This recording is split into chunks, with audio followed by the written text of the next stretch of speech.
छेड़ेगा साले, लड़की छेड़ेगा वो तो फांसी पे लटक जाएगा। नमस्कार दोस्तों, स्वागत है आपका टकाटक न्यूज चैनल में। दोस्तों फाइनली समर सिंह गिरफ्तार हो गया है और समर सिंह के काले कारनामे सभी के सामने आ चुके हैं और इन्हीं काले कारनामों को देखकर नरेंद्र मोदी का समर सिंह के लिए जबरदस्त बयान आया है। दोस्तों हम आप लोगों को बता दें, समर सिंह के फोन में आकांक्षा दुबे से जुड़े बहुत सारे सबूत मिल चुके हैं जिनमें गंदे वीडियो फोटो आ रहे हैं। समर सिंह की इन्हीं गंदी हरकतों को देखकर नरेंद्र मोदी का जबरदस्त बयान आया है। दोस्तों नरेंद्र मोदी कहते हैं समर सिंह को कड़ी से कड़ी सजा दी जाए ताकि आने वाले भविष्य में कोई भी व्यक्ति ऐसा करने से पहले 100 बार सोच सके। दोस्तों इस वीडियो के अंत में मैं आप लोगों से यही कहना चाहूंगा, इस वीडियो की पुष्टि हमारा चैनल बिल्कुल भी नहीं करता है।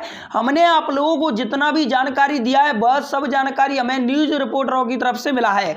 तो आप लोग अपना कमेंट करके जरूर बताएं आकांक्षा दुबे का असली कातिल कौन है। और इसी तरह की वीडियो सबसे पहले देखने के लिए हमारे चैनल को जरूर सब्सक्राइब करें, वीडियो को लाइक करें।